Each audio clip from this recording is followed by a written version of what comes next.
Hello everyone, स्वागत है आप सबका आपके अपने यूट्यूब चैनल आर के मुनीम केमिस्ट्री क्लासेस पर। आज हम शुरू करेंगे एलिफेटिक हाइड्रोकार्बन्स, जिसमें हम पढ़ेंगे एल्केन, एल्कीन एंड एल्काइंस। तो सबसे पहले हम बात करते हैं एल्केन्स की। देखिए, एल्केन्स को हम पैराफिन्स भी कहते हैं। इसके अलावा अगर हम बात करें एल्केन्स की, तो एल्केन का जो जनरल फॉर्मूला है वो है CnH2n+2। ये बेसिक फॉर्मूला हम लिखते हैं एल्केन्स का। हाइब्रिडाइजेशन जो होता है कार्बन का एल्केन्स में वो होता है sp3। बॉन्ड एंगल होता है 109 डिग्री 28 मिनट, ये सब आपको पता है। फिर भी एक रिवीजन के लिए हम बात कर लेते हैं। बॉन्ड लेंथ जो है 1.54 एंगस्ट्रॉन्ग है। अब देखिए, हर कार्बन की 1.54 नहीं होती, ये कंपैरिजन के लिए ले रखा है इथेन CH3CH3। ये मैंने आपको बताया था कि जो दो कार्बन की स्पीसीज है, इथेन, इथीन और इथाइल। इथेन की 1.54 होती है, इथीन की होती है 1.34 और इथाइन की होती है 1.20। 1.54, 1.34 और 1.20। अब देखिए, अगर हम बात करें नॉमेनक्लेचर की, तो एक चीज़ आप क्लियर कर लेना कि वैसे आपके अलग से कोई टॉपिक नहीं है सिलेबस में नॉमेनक्लेचर का, लेकिन जो आपके चैप्टर दे रखे हैं, चाहे वो एल्केन, एल्किन, एल्काइन हो, एल्कोहल, फिनॉल, ईथर हो, या एल्डिहाइड, कीटोन या एटीसी जो भी हो, उसका वो IUPAC नॉमेनक्लेचर पूछ सकता है। आप ये नहीं कह सकते कि ये तो सिलेबस में नहीं है, क्योंकि जो चीज़ आप पढ़ रहे हो उसका नाम तो आपको पता होना चाहिए। तो यहाँ पर देखिए, एल्केन का बहुत सिंपल है, बहुत ज़्यादा प्रैक्टिस की ज़रूरत नहीं है। तो मैंने केवल आपको कुछ पॉइंट्स लिख रखे हैं, आपको समझ में आ जाएगा। सिलेक्शन ऑफ लॉन्गेस्ट चेन, तो जब आप एल्केन का IUPAC नॉमेनक्लेचर पढ़ते हो, IUPAC की बात कर रहा हूँ मैं, कॉमन की बात नहीं कर रहा। IUPAC नॉमेनक्लेचर हम कौन सा कह रहे हैं? IUPAC। IUPAC का मतलब है international union of pure and applied chemistry. तो अगर हम बात करें इसके नॉमेनक्लेचर की, तो सबसे पहला पॉइंट है सिलेक्शन ऑफ लॉन्ग चेन। तो जो भी आपके एल्केन्स दे रखा है उसमें आप क्या करो, जो लॉन्गेस्ट चेन है उसको सिलेक्ट करो। सेकंड पॉइंट है selection of preferred carbon chain. अब देखिए, मान लीजिए ऐसी कोई पॉसिबिलिटी है कि दो लॉन्गेस्ट चेन आप सिलेक्ट कर सकते हो जिसकी लेंथ सेम है। पहला तो क्या है, लॉन्गेस्ट चेन करनी है। अगर ऐसी कोई पॉसिबिलिटी आ रही है जिसमें दो ऑप्शन है, लॉन्गेस्ट चेन सेम आ रही है, तो उस केस में आपको किसको प्रीफर करना है? Selection of preferred carbon chain, जिसमें सब्सटीट्यूएंट की संख्या ज़्यादा हो। मोर सब्सटीट्यूटेड चेन, जिसमें चेन जो हो वो ज़्यादा सब्सटीट्यूटेड हो। इसके बाद थर्ड है नंबरिंग स्टार्ट। नंबरिंग कहाँ से स्टार्ट करनी है? जहाँ से सब्सटीट्यूएंट जो है वो पास पड़े। फोर्थ दे रखा है we write alkyl substituent according to the alphabetical order. आपने नंबरिंग कर ली, फिर जब आप नाम लिखोगे तो पहले आप सब्सटीट्यूएंट का नाम लिखोगे, और कैसे लिखोगे? अल्फाबेटिक ऑर्डर में। अब देखिए, जब हम नॉमेनक्लेचर की बात करते हैं तो ऐसे जब हम पढ़ते हैं हमारे समझ में कुछ नहीं आता। जब हम मॉलिक्यूल की प्रैक्टिस करते हैं तब हमारे समझ में आता है। अब जैसे मान लीजिए एक दो मॉलिक्यूल लिखे हुए, मैं आपको समझाने की कोशिश करता हूँ। जैसे मान लीजिए ये है, कितने कार्बन है? 4। तो 4 को हम कहते हैं ब्यूटेन। आपको सबको पता है, कोई बहुत नई बात नहीं है। ये है, अब आपने क्या करा, इसमें लॉन्गेस्ट चेन सिलेक्ट करी। तो लॉन्गेस्ट चेन कितनी कार्बन की आ रही है? 3 कार्बन की। तो यहाँ पर 3 कार्बन की लॉन्गेस्ट चेन होगी। सब्स्टिट्यूएंट जो है वो दोनों साइड से काउंट करोगे तो 2 ही आएगा। तो ये हो जाएगा 2-मिथाइल प्रोपेन। क्या हो जाएगा? 2-मिथाइल प्रोपेन। ऐसे आप बाकियों का नाम लिख सकते हो। तो अभी हम जब करेंगे तो हम डिस्कस कर लेंगे। तो ये आपके नॉमेनक्लेचर के रूल हो गए। इसके बाद अगर हम बात करें आइसोमेरिज्म की, तो अगर आप प्रीवियस ईयर के पेपर देखोगे तो आप ये नोटिस करोगे कि हर बार एल्केन के नंबर ऑफ आइसोमर पूछ रहा है वो। अब वो चाहे आपके कार्बन की संख्या 4 वाले हो, कार्बन की संख्या 5 वाले हो, ETC। तो यहाँ पर आपको ध्यान रखना है कि आइसोमेरिज्म की जब हम बात करें एल्केन्स में, तो एल्केन कौन कौन से टाइप की आइसोमेरिज्म शो करता है। सबसे फर्स्ट जो है वो है चेन आइसोमेरिज्म। अब ये ब्रैकेट में मैंने 4 लिख रखा है। इसका मतलब क्या है? इसका मतलब ये है कि चेन आइसोमेरिज्म शो करने के लिए एल्केन को मिनिमम कितने कार्बन रिक्वायर्ड है। तो ब्रैकेट में लिखा है 4। 4 का मतलब ये कि कम से कम 4 कार्बन का एल्केन होना चाहिए, तब जाके वो चेन आइसोमेरिज्म शो कर सकता है। जैसे यहाँ लिख रखा है C4H10। तो चेन आइसोमेरिज्म कैसे? इसमें लॉन्गेस्ट चेन 4 कार्बन की है, इसमें लॉन्गेस्ट चेन 3 कार्बन की है। तो जब लॉन्गेस्ट चेन की लेंथ में डिफरेंस आता है, उसको हम चेन आइसोमर की कैटेगरी में रखते हैं। तो ये आपके हो गया चेन आइसोमर, मिनिमम 4 है। उसके बाद सेकंड है पोजीशन आइसोमर। तो पोजीशन आइसोमर शो करने के लिए ब्रैकेट में लिखा हुआ है 6।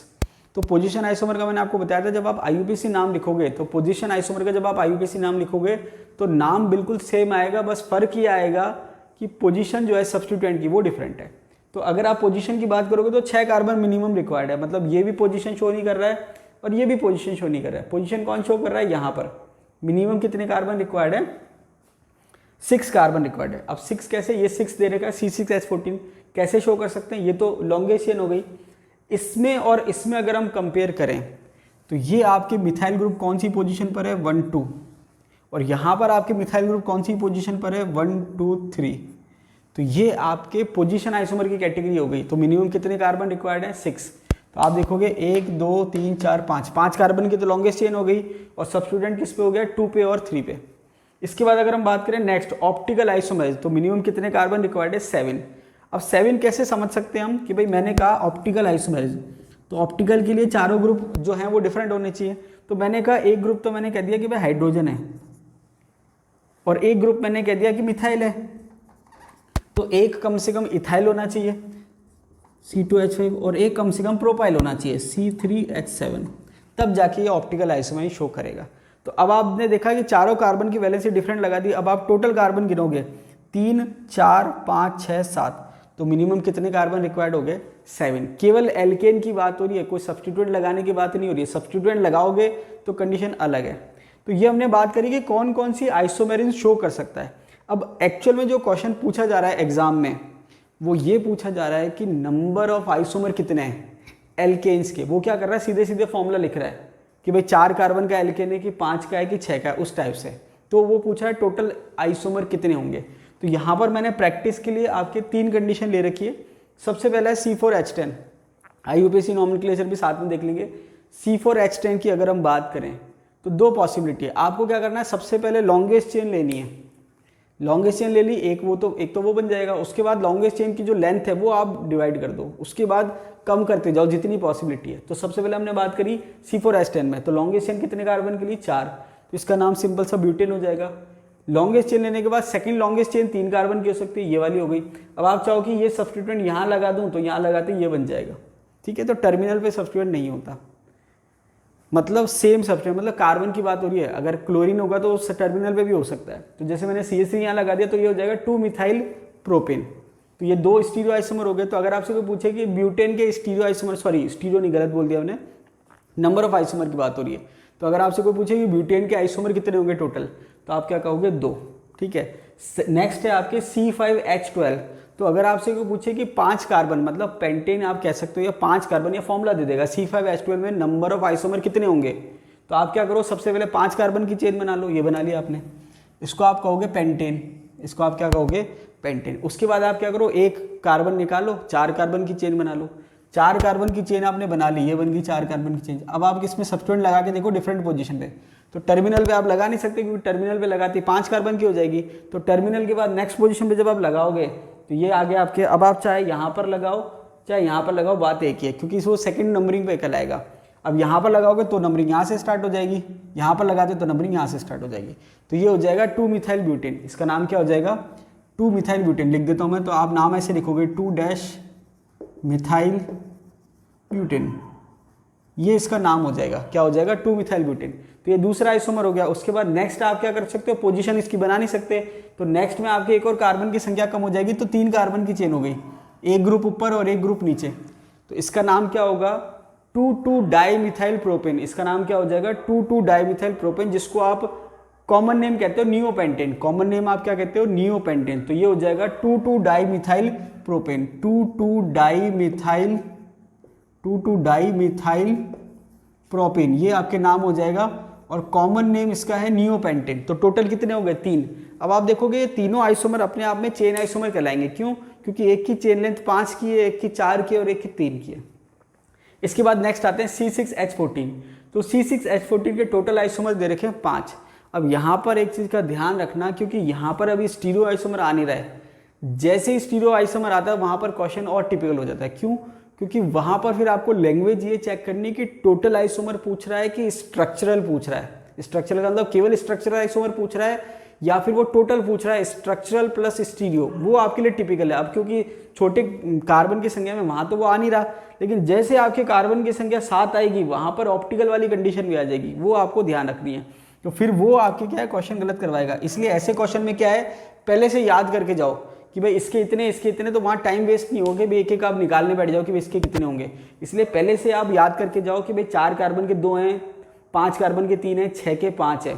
तो आपका जो क्वेश्चन है वो ये है कि जो 7 कार्बन का एल्केन होगा C7H16, इसमें नंबर ऑफ स्टीरियो आइसोमर कितने होंगे, ये आपका क्वेश्चन है। तो आप मुझे कमेंट बॉक्स में कमेंट करके बताइए कि C7H16 में number of isomer, total isomer कितने होंगे और स्ट्रक्चरल आइसोमर कितने होंगे। दोनों आपके क्वेश्चन डिफरेंट है। अगर क्वेश्चन ये पूछा जाता है कि स्ट्रक्चरल कितने होंगे तो उसका आंसर अलग होगा, और अगर क्वेश्चन ये पूछा जाता है कि टोटल आइसोमर कितने होंगे तो उसका आंसर अलग होगा। ठीक है, अब वो ऐसे लिख के नहीं देगा कि इंक्लूडिंग स्टीरियो आइसोमर, वो अगर कह देता है टोटल आइसोमर कितने होंगे तो वहां पर आपको हिंट समझना है कि वो इंक्लूडिंग स्टीरियो आइसोमर की बात कर रहा है। तो ये आप मुझे कमेंट बॉक्स में कमेंट करके बताइए। अब हम इसकी बात करते हैं C6H14 की। तो यहाँ पर अगर आप इसको लॉन्गेस्ट चेन कहोगे तो 6 कार्बन हो जाएगा, तो ये हो जाएगा हेक्सेन। उसके बाद सेकंड नंबर में क्या करोगे, 5 कार्बन की चेन बना ली। अब आपके मिथाइल जो है वो सब्स्टिट्यूएंट है, तो मिथाइल जो सब्स्टिट्यूएंट है वो 2 पे भी आ सकता है और 3 पे भी आ सकता है। तो यहाँ 2 पे और यहाँ 3 पे, तो ये इससे चेन आइसोमर है, ये इससे चेन आइसोमर है, लेकिन ये जो आपस में क्या है, पोजीशन आइसोमर है, क्योंकि इसका नाम लिखोगे तो ये आएगा 2 मिथाइल पेंटेन और ये आएगा 3 मिथाइल पेंटेन। तो दोनों का नाम क्या है, मिथाइल पेंटेन, पोजीशन अलग है 2 और 3, तो ये आपस में पोजीशन आइसोमर है। तो 6 कार्बन की चेन बना ली, फिर आपने 5 की चेन बना ली। अब आप कितने की बनाओगे, 4 की। जब आप 4 कार्बन की चेन बनाओगे तो पॉसिबिलिटी क्या है कि या तो दोनों सब्स्टिट्यूएंट एक ही कार्बन पे हो या दोनों सब्स्टिट्यूएंट अलग अलग कार्बन पे हो। दोनों सब्स्टिट्यूएंट एक ही कार्बन पे, तो इसका नाम होगा 2,2 डाईमिथाइल ब्यूटेन, और इसका क्या हो जाएगा 2,3 डाईमिथाइल ब्यूटेन। पोजीशन आपको शो करनी है सब्स्टिट्यूएंट की, तो ये हो जाएगा 2,2 डाईमिथाइल ब्यूटेन और ये हो जाएगा 2,3 डाईमिथाइल ब्यूटेन। तो यहाँ पर आपने क्या देखा, 4 कार्बन के 2 आइसोमर, 5 के 3, 6 के 5। अब 7 के कितने होंगे ये आपको मुझे बताना है। देखिए हाइड्रोकार्बन का जो मेन सोर्स है वो पेट्रोलियम है, गैस एंड पेट्रोलियम। जो लोअर मेंबर है एल्केन्स के वो गैसेस फॉर्म में होते हैं, बाकी लिक्विड फॉर्म में होते हैं, और बहुत ज़्यादा हायर हो तो सॉलिड फॉर्म में होते हैं। इसके अलावा जो मीथेन है उसको हम मार्श गैस या फायर डैम भी कहते हैं।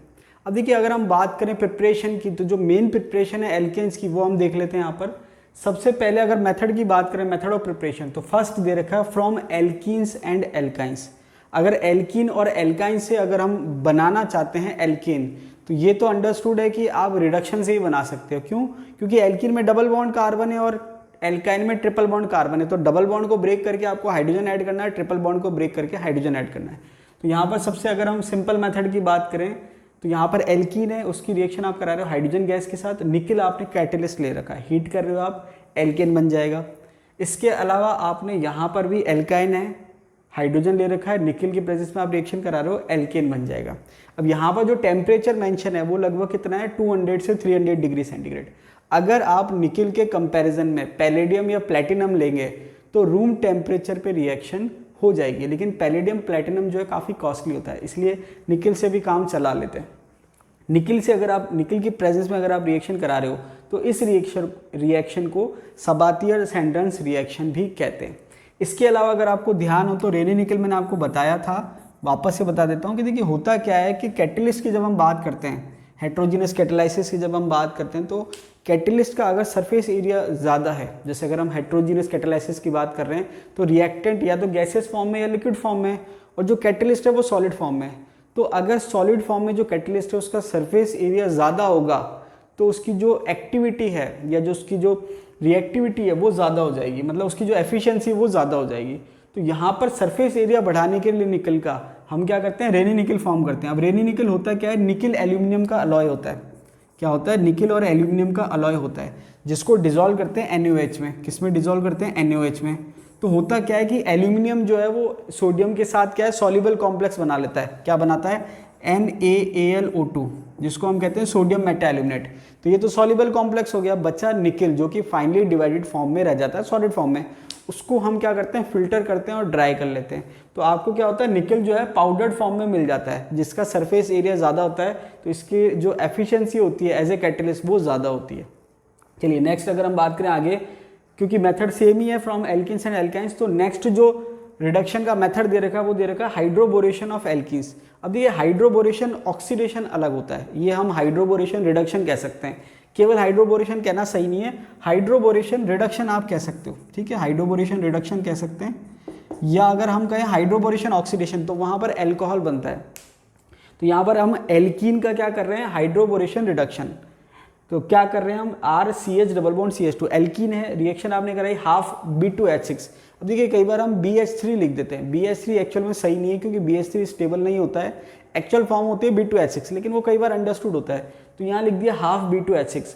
अब स्टार्टिंग में क्या होगा थोड़ा सा मैं आपको बता देता हूँ। जब आप B2H6 जोड़ेंगे तो जो BH3 जुड़ता है वो ऐसे जुड़ता है H, अगर मैं इसको BH3 मानूँ तो ये कैसे जुड़ेगा, H यहाँ पर और BH2 यहाँ पर। सिन एडिशन होता है, क्या होता है, सिन एडिशन। सिन एडिशन का मतलब सेम साइड से ऐड हो रहे हैं, क्या हो रहे हैं, सेम साइड से, और स्टेरिकली कंट्रोल्ड है। स्टेरिकली कंट्रोल्ड का मतलब बोरोन कहाँ जुड़ेगा, टर्मिनल कार्बन पे, और हाइड्रोजन कहाँ जुड़ेगा, इंटरनल कार्बन पे। तो ये आपके जुड़ता है तो ये आपके CH2 हो जाता है और ये CH2 बोरोन हो जाता है। ऐसे ये 3 बार जुड़ता है तो ये ट्राई एल्काइल बोरेन बनाता है। यहाँ बना देता हूँ साइड में मैं, RCH2 एक बार जुड़ेगा, फिर 2 बार जुड़ेगा तो ये हो जाएगा RCH2 CH2, ये हो गया RCH2 CH2, ये 3 मॉलिक्यूल और ये बोरोन, ये 3 बार रिएक्शन होती है, ये बनता है। फिर जब इसका फर्दर रिडक्शन कराते हैं तो ये बन जाएगा। इसको डिटेल में मैं आपको जब हाइड्रोबोरेशन ऑक्सीडेशन पढ़ाऊंगा वहाँ पर मैं इसको और डिटेल में समझाऊंगा कि इसकी स्टीरियो क्या होती है, या इसको हम मार्कोनिक एडिशन कहते हैं या क्या कहते हैं, वो सारी डिटेल में आपको बताऊंगा जब मैं हाइड्रोबोरेशन ऑक्सीडेशन पढ़ाऊंगा, ठीक है। अभी इतना काफ़ी है। तो आपने रिडक्शन कराया तो ये बन गया RCH2 CH2 whole thrice boron, और उसका फिर फर्दर आप रिडक्शन कराएंगे हाइड्रोबोरेशन तक, तो यहाँ तक हो गया। ये सेम हो, ये वाला स्टेप यहाँ तक सेम है, चाहे हाइड्रोबोरेशन ऑक्सीडेशन कराओ चाहे रिडक्शन कराओ। इसके बाद जब आप रिडक्शन कराओगे एसिटिक एसिड में तो ये एल्केन बना लेगा। बहुत ज़्यादा कुछ खास नहीं है, सिंपल है, बहुत ज़्यादा पूछा नहीं जाता है। इसके बाद है from alkyl halide. Alkyl halide की अगर हम बात करें तो एल्किल हैलाइड का आप रिडक्शन करोगे उससे आप एल्केन बना सकते हो। तो एक तो सिंपल रिडक्शन है, जैसे आपने एल्किल हैलाइड का रिडक्शन कराया, ये 2H मतलब हाइड्रोजन शो कर रहा है। रिड्यूसिंग एजेंट कुछ भी हो सकता है, डिफरेंट रिड्यूसिंग एजेंट है। तो क्या होगा, 2 हाइड्रोजन से जब आप रिएक्शन कराओगे, मतलब रिडक्शन करा रहे हो कुल मिला के, तो बैलेंस करने के लिए लिखा हुआ है, तो X हट जाएगा और इसकी जगह H आ जाएगा। तो ये तो हो गया RH एल्केन हो गया, और जो आपके X था वो H के साथ गया तो -HX हो जाएगा। अब जो रिड्यूसिंग एजेंट यहाँ पर आप काम में ले सकते हो, काफ़ी सारी ऑप्शन है। रिडक्टेंट जो काम में ले रहे हैं वो है जिंक कॉपर कपल, इथेनॉल साथ में, सोडियम इथेनॉल साथ में, जिंक HCl, प्लेटिनम और पैलेडियम, निकिल ऑब्लिक हाइड्रोजन, मतलब प्लेटिनम पैलेडियम और निकिल तीनों में से कोई सा भी, और साथ में hydrogen, lithium aluminium hydride ETC, ये सारे रिड्यूसिंग एजेंट आप कह सकते हो। तो ये सब क्या करेंगे, एल्किल हैलाइड को कन्वर्ट करेंगे एल्केन में। ये बहुत ज़्यादा कुछ खास इंपॉर्टेंट नहीं है, ये इंपॉर्टेंट है वुड्स रिएक्शन। ये अगर आपको ध्यान हो तो वुड्स फिटिक रिएक्शन हमने पढ़ी थी लास्ट वीडियो में, फिर मैंने आपसे कहा था कि वुड्स भी आएगी और फिटिक भी आएगी। वुड्स रिएक्शन में क्या होता है कि दोनों एल्किल हैलाइड है, RX और RX एक ही कंपाउंड है, लेकिन आप रिएक्शन को शो करने के लिए, बैलेंस करने के हिसाब से आपने 2 मॉलिक्यूल दिखा रखे हैं, और ये NaX निकल जाएगा। 2NaX निकल गया तो क्या जुड़ गया, R और R जुड़ गया। तो ड्राई ईथर की आप प्रेजेंस में रिएक्शन करा रहे हो, क्योंकि सोडियम अगर आप ले रहे हो तो वाटर तो ले नहीं सकते, या ऐसा कोई सॉल्वेंट नहीं ले सकते जिसमें एक्टिव हाइड्रोजन हो। तो यहाँ पर हम ड्राई ईथर लेते हैं, ड्राई ईथर में रिएक्शन करा रहे हैं तो ये NaX निकल जाएगा। तो R और R कंपाउंड बन गया और NaX निकल गया, तो ये आपके एल्केन बन गया, ठीक है। ये साइड प्रोडक्ट निकल जाएगा NaX। तो अब वुड्स रिएक्शन की खासियत क्या है, वुड्स रिएक्शन की खासियत ये है कि यहाँ पर कौन सा रिएक्टेंट ले रहे आप लोगे तो क्या प्रोडक्ट बनेगा। तो यहाँ पर आप देखेंगे CH3Br ले लिया मान लीजिए, इसका मतलब ये है कि एक कार्बन की स्पीसीज आपने लिए, तो जो प्रोडक्ट बनेगा वो उसका जस्ट डबल बनेगा। कितने कार्बन का, 2 कार्बन का। तो मैथिल ब्रोमाइड या ब्रोमोमीथेन आप लोगे तो इथेन बन जाएगा। रिएक्टेंट में अगर 2 कार्बन होंगे तो प्रोडक्ट में 4 कार्बन हो जाएंगे, ब्यूटेन बन जाएगा। रिएक्टेंट में अगर 3 कार्बन होंगे तो प्रोडक्ट में 6 कार्बन होंगे, हेक्सेन बन जाएगा। अब यहाँ पर एक चीज़ क्या है कि जितने आप कार्बन ले रहे हो उसका जस्ट डबल बन रहा है। 1 ले रहे हो तो 2 की बन रहा प्रोडक्ट, 2 ले रहे हो तो 4, 3 ले रहे हो तो 6। तो यहाँ पर ये हुआ कि भाई प्रोडक्ट तो इवन कार्बन का बन रहा है।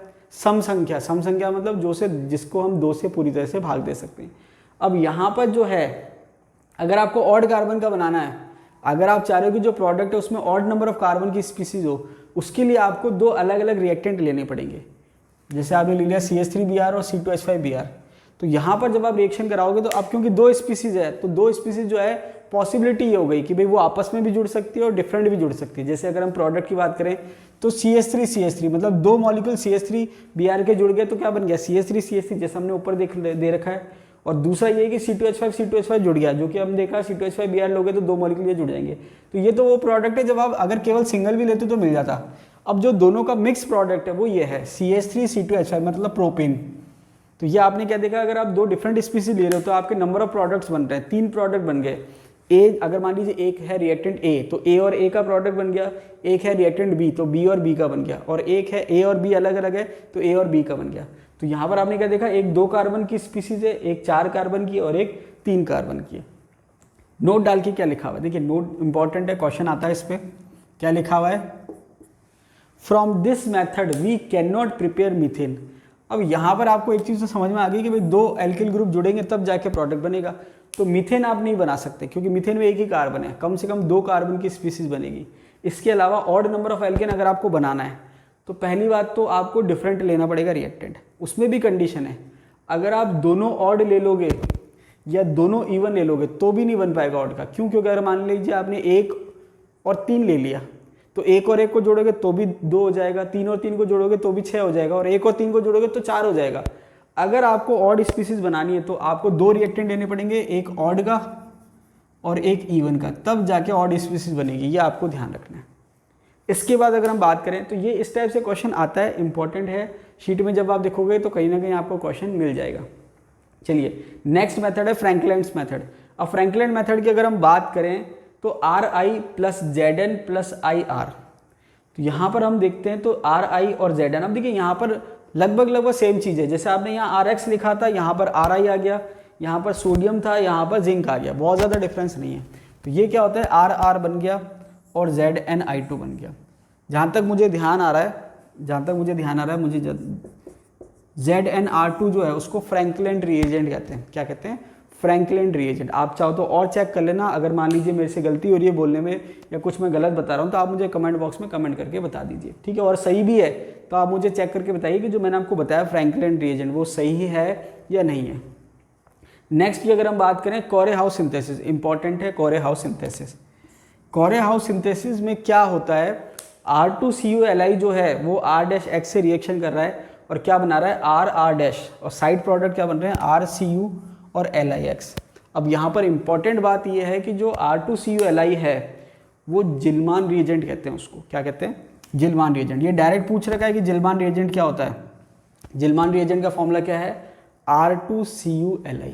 और मैंने आपको एक चीज़ और बता रखी है कि जितने भी आपके ऑर्गेनोमेटेलिक कंपाउंड है, ऑर्गेनोमेटेलिक कंपाउंड होते क्या हैं। ऑर्गेनोमेटेलिक कंपाउंड का मतलब यह है कि कार्बन और मेटल के बीच में डायरेक्ट बॉन्डिंग है, मतलब कार्बन और मेटल के बीच में बॉन्ड बन रहा है। दूसरी कंडीशन क्या है कि जो कार्बन है वो ऑर्गेनिक स्पीसीज का होना चाहिए। तो चाहे आप ग्रिग्नार्ड रिएजेंट कहो, मतलब RMGX कहो, RLi कहो, R2CuLi कहो या ZnR2 कहो, ये सारे के सारे क्या है, ऑर्गेनोमेटेलिक कंपाउंड है। और एक आपको मैंने कोऑर्डिनेशन में पढ़ाया था जे सॉल्ट, वो भी आपके ऑर्गेनोमेटेलिक कंपाउंड है। तो यहाँ पर अगर हम बात करें तो R2CuLi क्या है, जिल्मान रिएजेंट। ये आपको याद होना चाहिए, अगर एग्जाम में आता है जिल्मान रिएजेंट का फॉर्मूला क्या है तो आप क्या कहोगे, R2CuLi। ये जितने भी मैं आपको बता रहा हूँ ये सारे याद होने चाहिए आपको, फ्रैंकलिन रिएजेंट, जिल्मान रिएजेंट, ETC। यहाँ पर आपने रिएक्शन करा है R2CuLi R-X की, तो हुआ क्या, यहाँ पर रिएक्शन कौन सी हो रही है, न्यूक्लियोफिलिक सब्स्टिट्यूशन रिएक्शन। और वो भी कौन सी, मैकेनिज्म कौन सा हो रहा है, SN2। मैकेनिज्म कौन सा हो रहा है, SN2 मैकेनिज्म। इसका मतलब क्या है कि R2CuLi जो है उसमें से एक R जो है, जो कि R माइनस के फॉर्म में होगा, वो अटैक करेगा इस पर और ये X बाहर हो जाएगा। तो यहाँ पर आप अगर बात कर रहे हो न्यूक्लियोफाइल की, तो न्यूक्लियोफाइल क्या है, R2CuLi में से आप कह सकते हो R माइनस जो है वो न्यूक्लियोफाइल है। तो ये R माइनस अटैक करेगा R- पे और X निकल जाएगा, तो क्या हो गया, R जुड़ गया। अब यहाँ पर अगर आपसे कोई पूछे SN2 रिएक्शन के लिए रिएक्टिविटी का ऑर्डर क्या है, तो आप क्या कहोगे, 1 डिग्री, फिर 2 डिग्री, फिर 3 डिग्री। तो यहाँ पर इसलिए मेंशन क्या कर रखा है कि R-X का जो R- है, जो एल्काइल ग्रुप है, ये R- का मतलब क्या है कि इसका एल्काइल और इसका एल्काइल को डिफरेंशिएट करने के लिए बता रखा है। तो इसका जो एल्काइल ग्रुप है, क्योंकि मैकेनिज्म SN2 है, तो 1 डिग्री या 2 डिग्री होना चाहिए। सबसे बेस्ट क्या होगा, 1 डिग्री, तो रिएक्शन फास्ट होगी। 2 डिग्री होगा तो फिर भी ठीक है, लेकिन 3 डिग्री से रिएक्शन इतनी आसानी से नहीं होगी। इसके ऑल्टरनेट दूसरी कंडीशन क्या है कि क्योंकि इस पर अटैक हो रहा है तो ये तो 1 डिग्री या 2 डिग्री होना चाहिए। 1 डिग्री होगा तो ज़्यादा बेटर कंडीशन है, 2 डिग्री होगा तो फिर भी रिएक्शन हो जाएगी। लेकिन इस पर कोई पाबंदी नहीं है क्योंकि ये न्यूक्लियोफाइल है, इस पर अटैक नहीं हो रहा है, ये अटैक कर रहा है। तो ये जो है वो 1 डिग्री भी हो सकता है, 2 डिग्री भी हो सकता है और 3 डिग्री भी हो सकता है। तो यहाँ पर आपकी क्या बनेगा, एल्केन। कोरे हाउस सिंथेसिस इंपॉर्टेंट है। अब देखिए यहाँ पर मैंने आपको डिटेल बता दी। अब कोई आपसे पूछ ले कि कोरे हाउस सिंथेसिस में मैकेनिज्म कौन सा है, तो आप क्या कहोगे, SN2। अगर आपसे कोई पूछे कि जिल्मान रिएजेंट क्या है, तो आप क्या कहोगे, R2CuLi। नेक्स्ट प्रिपरेशन दे रखी है from carboxylic acid, D carboxylation. अब देखिए डी कार्बोक्सिलेशन जो है उसमें हम एक कार्बन जो है उसको कम करते हैं। तो यहाँ पर देखिए क्या दे रखा है, RCO माइनस, सोडा लैम्प की वजह से में हम हीट कर रहे हैं, क्या बन रहा है, एल्केन, और साइड प्रोडक्ट क्या निकल रहा है, सोडियम कार्बोनेट। तो RCOO माइनस Na जो है वो एक्चुअल में क्या है, सॉल्ट है, sodium salt of carboxylic acid या एल्केनोइक एसिड भी कह सकते हैं। सोडा लाइम की अगर हम बात करें तो सोडा लाइम किसे कहते हैं, सोडियम हाइड्रोक्साइड किसके साथ, कैल्शियम ऑक्साइड के साथ। तो आपने क्या करा, सोडा लाइम के साथ हीट किया किसको, सॉल्ट को, किसके सॉल्ट को, sodium salt of carboxylic acid को हीट किया और क्या मिल गया आपको, एल्केन, और क्या निकला साइड प्रोडक्ट, सोडियम कार्बोनेट। अब यहाँ पर खास बात क्या है कि जो नंबर ऑफ कार्बन्स जितने थे रिएक्टेंट में, प्रोडक्ट में, उसमें से कार्बन क्या हो गया, एक कम हो गया। जैसे मान लीजिए यहाँ 4 कार्बन है तो यहाँ कितने हो गए, 3 कार्बन, क्योंकि एक कार्बन कहाँ निकल गया, सोडियम कार्बोनेट में। ये एक इंपॉर्टेंट बात है। तो यहाँ पर आपको अगर बात करें तो डिसेंडिंग है, असेंडिंग का मतलब बढ़ते हुए क्रम में, डिसेंडिंग का मतलब घटते हुए क्रम में। तो इसको हम डिसेंडिंग कहेंगे क्योंकि जो प्रोडक्ट है उसमें कार्बन की संख्या क्या है, एक कम है। तो हमने क्या कह दिया, n-1। अगर रिएक्टेंट में कार्बन की संख्या n है तो प्रोडक्ट में कितनी है, n-1। अब देखिए ये तो इतना ज़्यादा इंपॉर्टेंट नहीं है, ठीक ठाक है, लेकिन ये जो है ये बहुत इंपॉर्टेंट है। इस पर क्वेश्चन आ रखे हैं, स्कूल लेक्चर में क्वेश्चन पूछ रखे हैं कॉल्बे इलेक्ट्रोलाइटिक मेथड पर। अब देखिए क्या है Kolbe electrolytic method, sodium salt है यहाँ पर भी, यहाँ पर हम इलेक्ट्रोलाइसिस करा रहे हैं। यहाँ डी कार्बोक्सिलेशन था, यहाँ इलेक्ट्रोलाइसिस है। सोडियम के अलावा पोटेशियम सॉल्ट भी ले सकते हैं, कोई प्रॉब्लम नहीं है। तो यहाँ पर हमने सोडियम सॉल्ट लिया कार्बोक्सिलिक एसिड का या एल्केनोइक एसिड का और इलेक्ट्रोलाइसिस कराया। अब प्रोडक्ट क्या बन रहा है ये देखिए, RR मतलब alkane, CO2 carbon dioxide, NaOH sodium hydroxide और हाइड्रोजन मतलब हाइड्रोजन। अब यहाँ पर क्या है कि ये जो दो प्रोडक्ट हैं एल्केन और कार्बन डाइऑक्साइड, ये मिल रहा है एनोड पर, और सोडियम हाइड्रोक्साइड और हाइड्रोजन जो है वो मिल रहा है कैथोड पर। अब यहाँ पर एक चीज़ और बता दूं आपको, ये इलेक्ट्रोलाइसिस हो रहा है। तो इलेक्ट्रोलाइसिस जब होता है तो एनोड जो है, देखिए यहाँ पर एनोड जो है अभी हम देख लेंगे, एनोड पर हमेशा ऑक्सीडेशन होता है और कैथोड पर हमेशा रिडक्शन होता है। और कैथोड जो है नेगेटिव चार्ज है, नेगेटिव इलेक्ट्रोड कहते हैं, और ये पॉजिटिव इलेक्ट्रोड कहते हैं इसको। तो एनोड जो है पॉजिटिव इलेक्ट्रोड है और कैथोड जो है नेगेटिव इलेक्ट्रोड है, और एनोड पर ऑक्सीडेशन होगा और कैथोड पर रिडक्शन होगा। तो एग्जाम में पूछते हैं कि कॉल्बे इलेक्ट्रोलाइसिस में एनोड पर क्या प्राप्त हो रहा है या कैथोड पर क्या प्राप्त हो रहा है। तो आपको पता होना चाहिए कि क्या प्रोडक्ट बन रहा है और कहाँ बन रहा है, ये भी आपको ध्यान होना चाहिए। इसके बाद अगर हम रिएक्शन देखेंगे या मैकेनिज्म देखेंगे तो और हमको और अच्छे से समझ में आ जाएगा और याद हो जाएगा। रिएक्शन की अगर हम बात करें तो रिएक्शन क्या है, जैसे इसने तो कॉमन था, पर्टिकुलर एग्जाम्पल ले लिया CH3COONA, सोडियम एसीटेट आप कह सकते हो। तो 2 CH3CONA ले लिए रिएक्शन बैलेंस करने के लिए और वाटर ले लिया साथ में। तो जब आप रिएक्शन कराओगे तो क्या बन जाएगा, CH3 कार्बन डाइऑक्साइड, NaOH और हाइड्रोजन, ये हमने बना लिया। अब मैकेनिज्म की बात करें तो देखिए मैकेनिज्म इंपॉर्टेंट है, सारा जो खेल है वो मैकेनिज्म का है। 2 CH3COONA, अब यहाँ पर जब आप इसको आयनाइज करोगे तो क्या बन जाएगा, 2 CH3CO minus plus 2Na plus, ये बन गया। अब आपके रिएक्शन कहाँ हो रही है, क्योंकि देखिए स्टार्टिंग में तो बन गए आयन, अब रिएक्शन कहाँ होगी, इलेक्ट्रोड्स पर। एनोड की बात करें तो देखिए आपको मैंने इलेक्ट्रोकेमिस्ट्री पढ़ा रखा है, 2 तरह के सेल होते हैं, इलेक्ट्रोलाइटिक सेल और गैल्वेनिक सेल। दोनों में जो इलेक्ट्रोड होते हैं उसके सिंबल अलग होते हैं। तो ये जो मैंने आपको सिंबल बताए या नोटेशन बताएं, कैथोड का नेगेटिव और एनोड का पॉजिटिव, ये इलेक्ट्रोलाइटिक सेल का है, ठीक है। और ये चीज़ कॉमन है, चाहे गैल्वेनिक सेल हो चाहे इलेक्ट्रोलाइटिक सेल हो, एनोड पर ऑक्सीडेशन होगा, कैथोड पर रिडक्शन होगा। तो एनोड की बात करें तो ऑक्सीडेशन होगा, और ऑक्सीडेशन होकर क्या बन रहा है, RR मतलब CH3 और कार्बन डाइऑक्साइड। अब ये बना कैसे वो देख लेते हैं। 2C, अब देखिए डायरेक्ट कोई पूछे क्या बना तो आप कह सकते हो कि इथेन बन गया और कार्बन डाइऑक्साइड बन गया। अब बना कैसे वो मैकेनिज्म में पता चल जाएगा। 2 CH3COO माइनस, ये हमने कह दिया कि भाई एसीटेट आयन है। तो यहाँ पर जैसे ये इलेक्ट्रोड पे जाएगा तो ऑक्सीडेशन हो रहा है एनोड पर, क्योंकि पॉजिटिव चार्ज है तो ये इलेक्ट्रॉन लेने का काम करेगा। तो इलेक्ट्रॉन लेगा इससे माइनस से, तो इलेक्ट्रॉन लेते ही क्या बन गया, रेडिकल बन गया, एसीटेट रेडिकल। और एसीटेट रेडिकल से क्या होगा, कार्बन डाइऑक्साइड निकल जाएगा। तो ये क्या बन जाएगा, 2CH3 रेडिकल। क्या बन जाएगा, 2CH3 रेडिकल। तो एक क्वेश्चन इंटरमीडिएट का भी तैयार हो गया कि अगर आपसे कोई पूछे कि भाई इंटरमीडिएट कौन सा बनता है कॉल्बे इलेक्ट्रोलाइसिस में, तो आप कह सकते हो फ्री रेडिकल। और भी जो आता जाएगा वो हम डिस्कस करते जाएंगे। और एक आपने स्टार्टिंग में पढ़ रखा है कि कौन कौन सी रिएक्शन में कौन कौन से इंटरमीडिएट बनते हैं, वो आपने पढ़ी रखा है। इसके अलावा आगे जो आएगा वो हम देख लेंगे कि भाई पहले हमने क्या पढ़ा था और बाद में क्या पढ़ रहे हैं, मैच हो रहा है कि नहीं हो रहा है। 2CH3 रेडिकल बन गया। अब ये 2 CH3 रेडिकल आपस में जुड़ेंगे, क्या बन जाएगा, इथेन।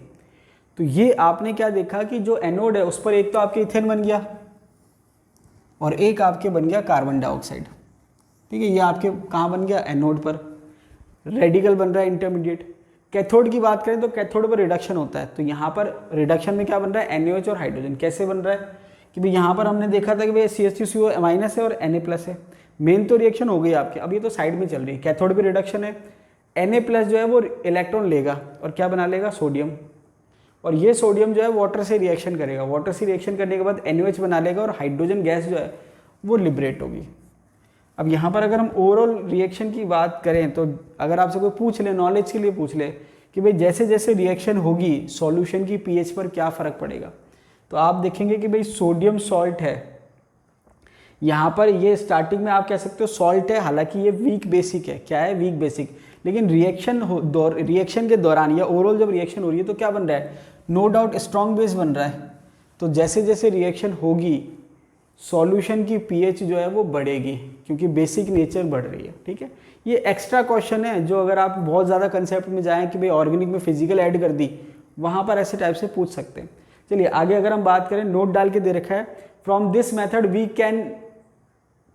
कैन नॉट होगा ना, from this method we can not prepare methane. जैसे अभी हमने वुड्स में पढ़ा था कि भाई वुड्स में भी क्या होता है, रेडिकल रेडिकल जुड़ते हैं तो आपके मीथेन नहीं बना सकते हैं, ऐसे यहाँ पर भी क्या है, रेडिकल रेडिकल जुड़ रहे हैं तो आप मीथेन नहीं बना सकते, तो यहाँ पर भी इस रिएक्शन से भी आप मीथेन नहीं बना सकते। नेक्स्ट दे रखा है कि अगर आप मान लीजिए इस टाइप का कोई रिएक्टेंट लेते हैं जिसमें आपके कार्बन की संख्या 3 है, तो इससे होगा क्या, एक कार्बन तो आपको पता है कार्बन डाइऑक्साइड में निकल जाता, तो एक कार्बन तो वैसे कम हो जाता है, एक कार्बन कम का रेडिकल बनता है। तो अगर मैं यहाँ बात करूँ रेडिकल की तो क्या बनेगा, C2H5 रेडिकल। तो अब प्रोडक्ट की पॉसिबिलिटी क्या है कि 2 C2H5 रेडिकल जुड़ जाएं तो क्या बन जाएगा, ब्यूटेन बन जाएगा, जो कि बनता भी है और मेजर प्रोडक्ट होता है। क्या होता है, मेजर प्रोडक्ट या हम कहें मेन प्रोडक्ट होता है। लेकिन 2 C2H5 रेडिकल की अगर हम रिएक्शन कराएं तो आपको अगर ध्यान हो तो मैंने आपको रेडिकल की रिएक्शन पढ़ाई थी, जब मैंने आपको फ्री रेडिकल पढ़ाया था तो वहाँ पर फ्री रेडिकल की एक रिएक्शन पढ़ाई थी, डिस्प्रपोर्शनेशन।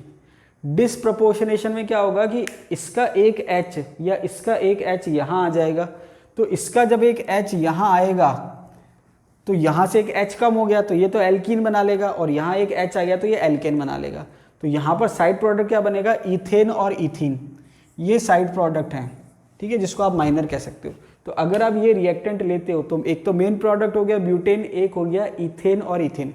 तो जैसे क्वेश्चन इस प्रकार से आ सकता है कि C2H5COK है, इससे कौन सा प्रोडक्ट नहीं बनेगा, तो 3 बनेंगे और एक नहीं बनेगा, तो 3 जो बनेंगे वो तो फिक्स हो गए ऑप्शन, और जो नहीं बनेगा वो कुछ भी ऑप्शन हो सकता है। तो ये आपको ध्यान रखना है, हालांकि बहुत ज़्यादा नहीं पूछा लेकिन इंपॉर्टेंट है क्योंकि कॉल्बे इलेक्ट्रोलाइसिस से क्वेश्चन आ रखे हैं, तो आपको ध्यान रखना, चाहे घुमा फिरा के वो कुछ भी पूछे, चाहे वो इंटरमीडिएट के बेस पे पूछे, नंबर ऑफ कार्बन के बेस पे पूछे, कैसे पूछे आपको ध्यान रखना है। अब आगे दे रखा है कंपैरिजन, 3 रिएक्शन अभी हमने पढ़ी, कंपैरिजन दे रखा है, कैसे दे रखा है, वुड्स रिएक्शन की बात करें तो स्टेपिंग अप और असेंडिंग है, मतलब वुड्स रिएक्शन में रिएक्टेंट की तुलना में प्रोडक्ट में कार्बन की संख्या ज़्यादा होती है, इसको हम असेंडिंग कह रहे हैं। एल्किल हैलाइड में अगर कार्बन की संख्या n है तो जो एल्केन बन रहा है उसमें कार्बन की संख्या क्या होगी, 2n, मतलब डबल होगी रिएक्टेंट से, ये अभी हमने डिस्कस कर भी लिया था। सेकेंड है कॉल्बे इलेक्ट्रोलाइटिक रिएक्शन, जो अभी हम पढ़ रहे हैं। तो यहाँ ये कह रहा है, अब देखिए यहाँ पर कुछ भी कहना कि स्टेपिंग अप है या स्टेपिंग डाउन है सही नहीं है, क्यों, क्योंकि डिपेंड करेगा रिएक्टेंट में कार्बन कितने हैं, उस पर डिपेंड करेगा। तो ये कह रहा है आपके कि अगर आपके एल्केनोइक एसिड जो है उसमें कार्बन की संख्या n है, क्या है n, तो एल्केन में कितनी होगी 2n-1। अब कोई अगर आपसे कहे कि भाई ये सोडियम फॉर्मेट है, क्या है सोडियम फॉर्मेट, तो सोडियम फॉर्मेट का फॉर्मूला क्या होता है HCOONA। तो अगर आपसे कोई पूछे कि भाई यहाँ पर सॉल्ट अगर हम HCOONA लें हैं, अगर HCOONA लें तो कौन सा एल्केन बनेगा, तो जैसे आपने कार्बन डाइऑक्साइड निकाला कार्बन बचा ही नहीं है। तो यहाँ पर आपको एक चीज़ समझ में आ गई कि कॉल्बे इलेक्ट्रोलाइसिस से जब आप एल्केन बनाएंगे तो कम से कम 2 कार्बन होनी चाहिए रिएक्टेंट में, 2 कार्बन होंगे तब जाके एल्केन बनेगा। अगर आपने सोडियम फॉर्मेट ले लिया तो एल्केन नहीं बनेगा, क्यों, क्योंकि जैसे CO2 निकालोगे H बच जाएगा यहाँ पर H रेडिकल। ठीक है, तो एल्केनोइक एसिड जो है वहाँ पर आप एल्केन बनाओगे जिसमें कार्बन की संख्या क्या होगी 2n-1। अगर आपने n1 ले लिया तो 1 - 1 0 हो जाएगा, तो कार्बन की संख्या क्या हो जाएगी 0। तो एक चीज़ और समझ में आ गई कि यहाँ पर आप सोडियम फॉर्मेट नहीं ले सकते, आपको कम से कम 2 कार्बन वाला एसिड लेना पड़ेगा। नेक्स्ट की बात करें डीकार्बोक्सिलेशन, स्टेपिंग डाउन और डिसेंडिंग। ये फिक्स है कि भाई कार्बन की संख्या यहाँ कम हो रही है। एल्केनोइक एसिड जो आप ले रहे हो, जैसे हमने यहाँ बात करी, उसमें अगर कार्बन की संख्या n है तो प्रोडक्ट में कार्बन की संख्या कितनी है n-1, जो कि यहाँ मेंशन है। तो ये आपके जो कॉल्वे इलेक्ट्रोलाइसिस है ये बहुत इंपॉर्टेंट है, इस पर काफ़ी क्वेश्चन आ रखे हैं। तो कॉल्वे इलेक्ट्रोलाइसिस से आप एल्केन भी बना सकते हो और कॉल्वे इलेक्ट्रोलाइसिस से हम एल्कीन भी बना सकते हैं। तो जब हम एल्कीन पढ़ेंगे वहाँ पर भी कॉल्वे इलेक्ट्रोलाइसिस आएगा, तो बहुत ज़्यादा डिटेल में मैकेनिज्म में नहीं जाएंगे, जो चीज़ पढ़ रखी है जो डिफरेंट होगा वो मैं आपको बता दूंगा। तो कॉल्वे इलेक्ट्रोलाइसिस बहुत इंपॉर्टेंट है, एल्केन में भी आएगा और एल्कीन में भी आएगा। From Grignard reagent, next preparation जो है वो किससे हम प्रिपेयर कर रहे हैं, ग्रिग्नार्ड रिएजेंट से। और देखिए आपके ऑर्गेनोमेटेलिक कंपाउंड दे रखा है जिसमें ग्रिग्नार्ड रिएजेंट मेंशन है, तो आप ऐसे समझिए कि जहाँ जहाँ ग्रिग्नार्ड रिएजेंट आएगा तो एक तरह से आपके ऑर्गेनोमेटेलिक कंपाउंड का जो पार्ट है ग्रिग्नार्ड रिएजेंट वाला वो कवर हो रहा है, तो वहाँ पर हम रिवाइज कर लेंगे एंड में। फ्रॉम ग्रिग्नार्ड रिएजेंट की अगर हम बात करें तो सबसे पहले ग्रिग्नार्ड रिएजेंट की प्रिपरेशन दे रखी है। जैसे एल्किल हैलाइड की अगर हम रिएक्शन कराएं मैग्नीशियम के साथ ड्राई ईथर में तो क्या बनता है RMgX। तो ये एक ऑर्गेनोमेटेलिक कंपाउंड है, क्यों, क्योंकि कार्बन और मेटल का डायरेक्ट बॉन्ड है और यहाँ पर कार्बन पे नेगेटिव चार्ज है और मेटल पे है पॉजिटिव चार्ज, और कार्बन जो है वो ऑर्गेनिक कंपाउंड का पार्ट है। इसके अलावा अगर आप एक चीज़ नोटिस करेंगे तो इंपॉर्टेंट बात यह है कि यहाँ पर कार्बन पे पॉजिटिव चार्ज है और जब RMgX बन गया तो कार्बन पे क्या हो गया, नेगेटिव चार्ज। तो इसको हम कहते हैं रिवर्सल ऑफ पोलैरिटी, मतलब पोलैरिटी जो थी डेल पॉजिटिव से क्या हो गई डेल नेगेटिव, इसको हम कहते हैं रिवर्सल ऑफ पोलैरिटी। और यहाँ मैंने मेंशन कर रखा है कि रिवर्सल ऑफ पोलैरिटी को हम क्या कहते हैं, अम्पोलंग, क्या कहते हैं, अम्पोलंग, ठीक है। अब यहाँ पर अगर हम बात करें कि हम कैसे प्रिपेयर कर रहे हैं एल्केन को, तो जो ग्रिग्नार्ड रिएजेंट है RMgX उसकी रिएक्शन करा रहे हैं एक्टिव हाइड्रोजन कंटेनिंग कंपाउंड, ऐसे कंपाउंड जिसमें एक्टिव हाइड्रोजन प्रेजेंट है। तो एक्टिव हाइड्रोजन को मैंने H से कह दिया और जो बाकी पार्ट है उसको मैंने कॉमनली Z कह दिया। अब Z क्या क्या हो सकता है हम देख लेंगे। तो HZ से रिएक्शन कराई तो क्या बन जाएगा RH और उसके बाद बनेगा MgXZ। मैं एक चीज़ आपको वापस से क्लियर कर दूं कि RMgX जो है ग्रिग्नार्ड रिएजेंट, अगर आपको याद हो तो मैंने आपको जब रिएजेंट पढ़ाए थे इलेक्ट्रोफाइल और न्यूक्लियोफाइल, वहाँ पर बताया था कि जो ग्रिग्नार्ड रिएजेंट है वो एज ए न्यूक्लियोफाइल बिहेव करता है। अब यहाँ पर न्यूक्लियोफाइल क्या होता है, जो कार्बन पे अटैक करता है, ये मैंने आपको बताया था। और मैंने आपको डिफरेंस बताया था कि बेस में और न्यूक्लियोफाइल में क्या डिफरेंस है। बेस वो होता है जो प्रोटॉन पे अटैक करता है और न्यूक्लियोफाइल वो होता है जो कार्बन पे अटैक करता है। लेकिन एसिड बेस रिएक्शन क्योंकि फास्ट होती है, तो अगर हाइड्रोजन अवेलेबल है एसिडिक हाइड्रोजन, तो पहले रिएक्शन एसिड बेस होगी, उसके बाद कार्बन पे अटैक होगा। तो अगर मान लीजिए ग्रिग्नार्ड रिएजेंट की आप रिएक्शन करा रहे हो किसी भी कंपाउंड के साथ, ऑर्गेनिक कंपाउंड के साथ, और उसमें अगर एक्टिव हाइड्रोजन प्रेजेंट है तो पहले ग्रिग्नार्ड रिएजेंट एक्टिव हाइड्रोजन से रिएक्शन करेगा, क्योंकि रिएक्शन फास्ट होती है, एक्टिवेशन एनर्जी कम होती है। उसके बाद कोई दूसरी रिएक्शन जो होगी जिसमें न्यूक्लियोफिलिक अटैक होगा वो बाद में होगी। मतलब पहले ये बेस की तरह बिहेव करेगा, उसके बाद न्यूक्लियोफाइल की तरह बिहेव करेगा। तो ये RH जो है इसके साथ जुड़ गया और बाकी जो है, तो यहाँ पर क्या होता है कि ग्रिग्नार्ड रिएजेंट जो है इसके साथ रिएक्शन करता है। अब ये जो एक्टिव हाइड्रोजन है वो किस किस में हो सकते हैं फटाफट से देख लेते हैं। वाटर में हो सकता है, एसिटिक एसिड या कोई सा भी एसिड हो सकता है, अल्कोहल हो सकता है, थायो अल्कोहल हो सकता है, अमोनिया हो सकता है, अमीन हो सकता है, टर्मिनल एल्काइन हो सकता है। ये सारे जितने भी कंपाउंड हैं इन सब में एक्टिव हाइड्रोजन प्रेजेंट है। तो इसका मतलब अगर आप इनसे रिएक्शन कराओगे पहले तो यहाँ पर क्या होगा, एल्केन बनेगा। क्या बनेगा, एल्केन।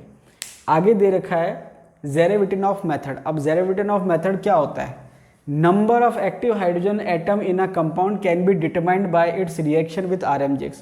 अब होता क्या है कि जैसे कुछ रिएक्शन होती है जो मेज़र करने के काम आती है। जैसे अगर आपको ध्यान हो तो मैंने आपको बताया था ओजोनोलाइसिस मेज़र करने के काम आती है कि कितने डबल बॉन्ड प्रेजेंट है और कहाँ कहाँ प्रेजेंट है। ऐसे एक मॉलिक्यूल में कितने एक्टिव हाइड्रोजन प्रेजेंट है उसको अगर पता लगाना हो तो ये मेथड आपके लिए हेल्पफुल रहता है। अब इसको हम कैसे पता लगाते हैं, एक हमने ऑर्गेनिक कंपाउंड लिया, उसके मान लीजिए 1 मोल ले लिया। अब वो 1 मोल जो है कितने ग्रिग्नार्ड रिएजेंट को कंज्यूम कर रहा है, या हम कहें कि उस 1 मोल से कितने बन रहे हैं, तो उस पर डिपेंड करेगा कि 1 मोल में जितने एक्टिव हाइड्रोजन होंगे उतने आपके साइड प्रोडक्ट बन जाएगा, या उतने मोल ग्रिग्नार्ड रिएजेंट रिएक्शन करेगा। तो यहाँ पर जितने एक्टिव हाइड्रोजन होंगे उतने ग्रिग्नार्ड रिएजेंट के मॉलिक्यूल होंगे और उतने ही एल्केन के मॉलिक्यूल बनेंगे। तो आपको केवल ध्यान रखना है ज़ेरेविटिन ऑफ मेथड होता क्या है, किस काम आता है। Number of active hydrogen atom in a compound can be determined by it's reaction with RMgX। बहुत ज़्यादा इंपॉर्टेंट नहीं है लेकिन ठीक है, पूछा जा सकता है, क्योंकि RPSC मान के चलिए कि नए क्वेश्चन भी पूछ रही है, नए क्वेश्चन भी बना रही है, तो सारे क्वेश्चन पुराने बनाना पॉसिबल नहीं है और सारे क्वेश्चन नए बनाना भी पॉसिबल नहीं है, क्योंकि सिलेबस तो वही रहता है। तो बैलेंस रहेगा, पुराने क्वेश्चंस भी आएंगे और नए क्वेश्चंस भी आएंगे। लेकिन अगर थ्योरी आपकी क्लियर है, ओवरऑल कंसेप्ट क्लियर है, तो बहुत ज़्यादा आपको दिक्कत नहीं आएगी। लेकिन कुछ क्वेश्चन जो होंगे जो आपके लिए थोड़े नए होंगे तो वो देख लेंगे प्रैक्टिस के साथ, आगे दे रखा है reduction of alcohols, aldehydes, ketones and acid by red phosphorus and HI। अब देखिए नेक्स्ट जो 3 रिएक्शन है 5th, 6th और 7th, ये आप पढ़ते हो कार्बोनिल कंपाउंड में। अब क्योंकि जो प्रोडक्ट है वो एल्केन है, अब ऑर्गेनिक की खास बात क्या है कि रिएक्टेंट से प्रोडक्ट बनता है। अब यहाँ पर जो हम रिएक्शन पढ़ रहे हैं वो एज अ प्रोडक्ट पढ़ रहे हैं, क्योंकि हमारे लिए काम का क्या है, प्रोडक्ट में एल्केन बन रहा है। जब आप कार्बोनिल कंपाउंड बनोगे तो वहाँ पर एज अ रिएक्टेंट पढ़ोगे, क्या पढ़ोगे, एज अ रिएक्टेंट। तो यहाँ पर क्या है, reaction of alcohol, aldehyde, ketones and acid by red phosphorus and HI। तो सिंपल सा आपको ध्यान रखना है कि एल्डिहाइड और कीटोन जब इनका आप रिडक्शन कराओगे किसके साथ, रेड फॉस्फोरस और HI के साथ, तो आपके एल्केन बनेगा। क्या बनेगा, एल्केन। जो CO ग्रुप है वो CH2 में कन्वर्ट हो जाएगा। इसके अलावा एल्कोहल और एसिड भी हो सकता है, लेकिन ये वाली ज़्यादा इंपॉर्टेंट है, ठीक है। एल्डिहाइड और कीटोन दोनों हो सकता है। क्या रिएक्शन है, एल्कोहल हो चाहे एल्डिहाइड हो चाहे एसिड हो, इसकी आपने रिएक्शन कराई रेड फॉस्फोरस HI के साथ, क्या बन गया, एल्केन। करस्पॉन्डिंग एल्केन बन जाएगा, RH बन गया, RCH3 बन गया और RCH3 बन गया। साइड प्रोडक्ट क्या है, आयोडीन और वाटर। तो रिएक्शन बैलेंस क्या है वो आपको बहुत ज़्यादा परेशान होने की जरूरत नहीं, केवल आपको ध्यान रखना है कि कौन सा रिएक्टेंट क्या बना रहा है। एल्कोहल हो, एल्डिहाइड हो, कीटोन हो, एसिड हो, क्या बनाएगा, आपके एल्केन बनाएगा। साइड प्रोडक्ट है आयोडीन और वाटर। तो ये आपको ध्यान रखना है कि कौन सा रिएजेंट जो है कौन से ग्रुप को किस में कन्वर्ट करता है। नेक्स्ट बात करें क्लीमेंशन रिडक्शन, नेम रिएक्शन है, इंपॉर्टेंट है। क्लीमेंशन रिडक्शन और वुल्फ-किश्नर रिडक्शन, दोनों रिएक्शन की अगर हम कहें, तीनों रिएक्शन जो हैं, तीनों रिएक्शन में रिएक्टेंट जो है कार्बोनिल कंपाउंड है, प्रोडक्ट क्या है, एल्केन, RCH2R, ठीक है। यहाँ भी यही है, कंडीशन अलग अलग है। यहाँ पर अगर हम बात करें क्लीमेंशन रिडक्शन की, तो क्लीमेंशन रिडक्शन में कीटोन आपने ले रखा है और रिएजेंट आपको ध्यान रखना है जिंक अमलगम और कंसंट्रेटेड HCl। वापस से रिपीट कर रहा हूँ, जिंक अमलगम और कंसंट्रेटेड HCl, ये अगर आपके दे रखा है मतलब क्लीमेंशन रिडक्शन की बात हो रही है। प्रोडक्ट क्या होगा, RCH2R, साइड प्रोडक्ट है वाटर। अब इंपॉर्टेंट बात यह है कि इस रिएक्शन के लिए पर्टिकुलर बात हो रही है, किसके लिए, इस रिएक्शन के लिए ketones are more reactive than aldehyde. Normal अगर आपको ध्यान हो तो मैंने आपको रिएक्टिविटी ऑफ कार्बोनिल कंपाउंड्स पढ़ाया था, वहां पर जो है एल्डिहाइड की रिएक्टिविटी कीटोन के प्रति, कीटोन की तुलना में ज़्यादा होती है। लेकिन वो हमने पर्टिकुलर रिएक्शन कौन सी पढ़ी थी, न्यूक्लियोफिलिक एडिशन रिएक्शन। तो वो जो रिएक्टिविटी का ऑर्डर था वो किसके लिए था, न्यूक्लियोफिलिक एडिशन रिएक्शन के लिए। तो न्यूक्लियोफिलिक एडिशन रिएक्शन के लिए एल्डिहाइड की रिएक्टिविटी कीटोन से ज़्यादा होती है। लेकिन अगर कोई पर्टिकुलर बात करे कि भाई क्लीमेंशन रिडक्शन में रिएक्टिविटी ज़्यादा किसकी है, तो आंसर होगा ketones are more reactive than aldehydes. उसके बाद नेक्स्ट है आपके वुल्फ-किश्नर रिडक्शन। वुल्फ-किश्नर रिडक्शन की बात करें तो रिएक्टेंट वही है कार्बोनिल कंपाउंड, और रिएजेंट क्या है, NH2NH2, इसको हाइड्रोजन बोलते हैं, जहाँ तक मुझे याद आ रहा है हाइड्रोजन बोलते हैं। C2H5ON है, तो C2H5ON जो है सोडियम इथॉक्साइड आप कह सकते हो। 453 केल्विन पर आप रिएक्शन करा रहे हो और क्या बन जाएगा, RCH2R। अब देखिए सब रिएक्शन के मैकेनिज्म की आपको ज़रूरत नहीं है, अगर मुझे लगेगा बाद में कि भाई कुछ आपको एक्स्ट्रा बताना है तो मैं वो आपको बाद में बता दूंगा। अभी पहला टारगेट हमारा ये है कि एक बार हमारा जो सिलेबस है वो कवर हो जाए टाइम से, उसके बाद अगर कुछ लगेगा एक्स्ट्रा हमें पढ़ना है या एक्स्ट्रा कुछ करना है तो वो मैं आपको बाद में बताता रहूँगा। पहले एक बार हम मेन जो है वो कवर कर लेते हैं। उसके बाद नेक्स्ट अगर हम बात करें प्रिपरेशन की, तो दे रखा है फ्रॉम एल्यूमिनियम कार्बाइड। तो ये मैंने आपको बता रखा है या आपने पढ़ा होगा कि जब हम P ब्लॉक पढ़ते हैं वहाँ पर कार्बाइड्स होते हैं अलग अलग। तो कार्बाइड का जब आप हाइड्रोलाइसिस कराते हो तो अलग अलग कार्बाइड जो है वो अलग अलग एल्केन देते हैं। तो यहाँ पर अगर हम एल्यूमिनियम कार्बाइड की बात करें तो एल्यूमिनियम कार्बाइड का हाइड्रोलाइसिस जब आप कराओगे तो मीथेन मिलेगा। इंपॉर्टेंट है, एग्जाम में आ चुका है कई बार। फ्रॉम बेरिलियम कार्बाइड की अगर आप हाइड्रोलाइसिस कराओगे तो भी मीथेन मिलेगा। इसके फॉर्मूले आपको पता होने चाहिए। एल्यूमिनियम कार्बाइड का फॉर्मूला क्या है, Al4C3, और बेरिलियम कार्बाइड का फॉर्मूला क्या है, Be2C। तो ये आपको फॉर्मूले पता होना चाहिए और पता होना चाहिए कि कौन से कार्बाइड के हाइड्रोलाइसिस से कौन सा हाइड्रोकार्बन बनेगा। तो यहाँ पर ये भी मीथेन बना रहा है और ये भी मीथेन बना रहा है। तो ये आपकी प्रिपरेशन कंप्लीट हो गई है। इसके बाद फिजिकल प्रॉपर्टी देख लेते हैं फटाफट से। कार्बन की संख्या 1 से लेकर कार्बन की संख्या 4 की अगर हम बात करें तो गैसियस फॉर्म में होती है। उसके बाद कार्बन 5 से लेकर कार्बन 17 की बात करें तो लिक्विड फॉर्म में, और कार्बन 18 से हायर की बात करें तो सॉलिड फॉर्म में। तो ये एक तरह से नेचुरल गैस और आपके पेट्रोलियम में आता है। जैसे अगर हम आपसे कोई पूछे भाई LPG क्या है, लिक्विफाइड पेट्रोलियम गैस, या अगर आपसे कोई पूछे CNG क्या है, कंप्रेस्ड नेचुरल गैस, तो CNG में मैक्सिमम जो कंट्रीब्यूशन है वो आपके मीथेन का होता है, और LPG में जो मैक्सिमम कंट्रीब्यूशन है वो आपके ब्यूटेन का होता है, ब्यूटेन और आइसोब्यूटेन का होता है। तो ये आपको ध्यान रखना है, बेसिक सी चीज़ है। इसके बाद अगर हम बात करें कार्बन की, अगर हम कंपैरिजन करें, जब लगभग बराबर कार्बन की संख्या है तो एक तो कार्बन एल्केन वो होगा जिसमें इवन कार्बन है, और एक एल्केन वो होगा जिसमें ऑड कार्बन है। ये हायर की बात हो रही है जब आपके सॉलिड फॉर्म में है। तो यहाँ पर पॉइंट क्या दे रखा है कि इवन कार्बन का अगर एल्केन है तो उसका मेल्टिंग पॉइंट ज़्यादा होगा कंपेयर टू ऑड, क्योंकि इवन में जो असेंबलिंग होगी, जो पैकिंग होगी, वो ज़्यादा एफिशिएंट होगी compare to odd number carbon of alkane. तो इवन कार्बन का अगर एल्केन है तो उसका हायर मेल्टिंग पॉइंट होगा किससे? ऑड नंबर कार्बन के एल्केन से। नेक्स्ट पॉइंट की अगर हम बात करें तो देखिए, नेक्स्ट पॉइंट है boiling point is directly proportional to molecular weight. Molecular weight का मतलब ये है कि जैसे जैसे कार्बन की संख्या बढ़ेगी वैसे वैसे बॉइलिंग पॉइंट जो है वो बढ़ेगा। क्यों? क्योंकि कार्बन की संख्या बढ़ेगी तो मॉलिक्यूलर वेट बढ़ेगा, मॉलिक्यूलर वेट बढ़ेगा तो बॉइलिंग पॉइंट बढ़ेगा। अब यहाँ पर नेक्स्ट पॉइंट क्या कह रहा है?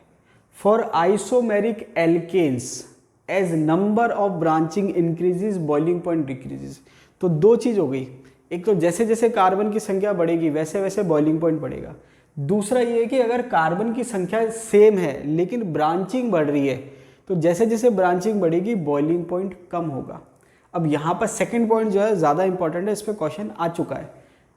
एन, अब देखिए यहाँ पर कंपेयर अगर हम करें तो जैसे 5 कार्बन की स्पीसीज को कंपेयर कर रखा है, एन पेंटेन, आइसोपेंटेन और नियोपेंटेन। तो आप देखोगे एन पेंटेन में कार्बन की चेन मैक्सिमम 5 कार्बन की है, आइसोपेंटेन जो है उसमें 4 कार्बन की होती है, और नियोपेंटेन जो है उसमें 3 कार्बन की मैक्सिमम चेन होती है। ये सब आपको मैं कॉमन नेम पढ़ा चुका हूँ, आप चेक कर लेना पुराने वीडियो। तो ये तो सिंपल है। अब इसके बाद जो नेक्स्ट है वो और थोड़ा सा ध्यान रखने वाली बात है। क्यों? क्योंकि एन हेक्सेन की अगर हम बात करें तो 6 कार्बन है, कोई दिक्कत नहीं है। उसके बाद 3 मिथाइल पेंटेन, मैक्सिमम जो चेन है वो 5 कार्बन की है। 2 मिथाइल पेंटेन, इसमें भी 5 कार्बन की है। तो होगा क्या कि भाई दोनों पॉइंट जो है कि भाई कार्बन की संख्या सेम है और ब्रांचिंग बढ़ रही है, लेकिन यहाँ पर बराबर है, दोनों में एक एक मिथाइल है। तो ये आपको ध्यान रखना है कि भाई 3 मिथाइल का ज़्यादा है कंपेयर टू 2 मिथाइल, ये आपको ध्यान रखना है। इसके बाद है 2,3 डाईमिथाइल ब्यूटेन और 2,2 डाईमिथाइल ब्यूटेन। तो 2,2 डाईमिथाइल ब्यूटेन का कम है कंपेयर टू 2,3 डाईमिथाइल। तो आपको एक चीज़ समझ में आ गई कि 2 पे अगर मिथाइल है तो उसका बॉइलिंग पॉइंट आपको कम रखना है कंपेयर टू 3। तो जैसे यहाँ पर 2,3 है और यहाँ 2,2 है तो 2 का जो है वो कम होगा। तो ये बहुत अच्छा क्वेश्चन बन सकता है। क्यों? क्योंकि अगर आपसे कोई पूछ ले कि 3 मिथाइल पेंटेन और 2 मिथाइल पेंटेन जो है उसमें किसका बॉइलिंग पॉइंट ज़्यादा होगा और किसका कम होगा, तो कंसेप्ट, क्योंकि हमारे 2 कंसेप्ट हमने पढ़े हैं, मॉलिक्यूलर वेट सेम है, नंबर ऑफ ब्रांचिंग या ब्रांच की बात करें तो भी सेम है। तो ये आपको ध्यान रखना है, इंपॉर्टेंट है, एग्जाम में आ चुका है।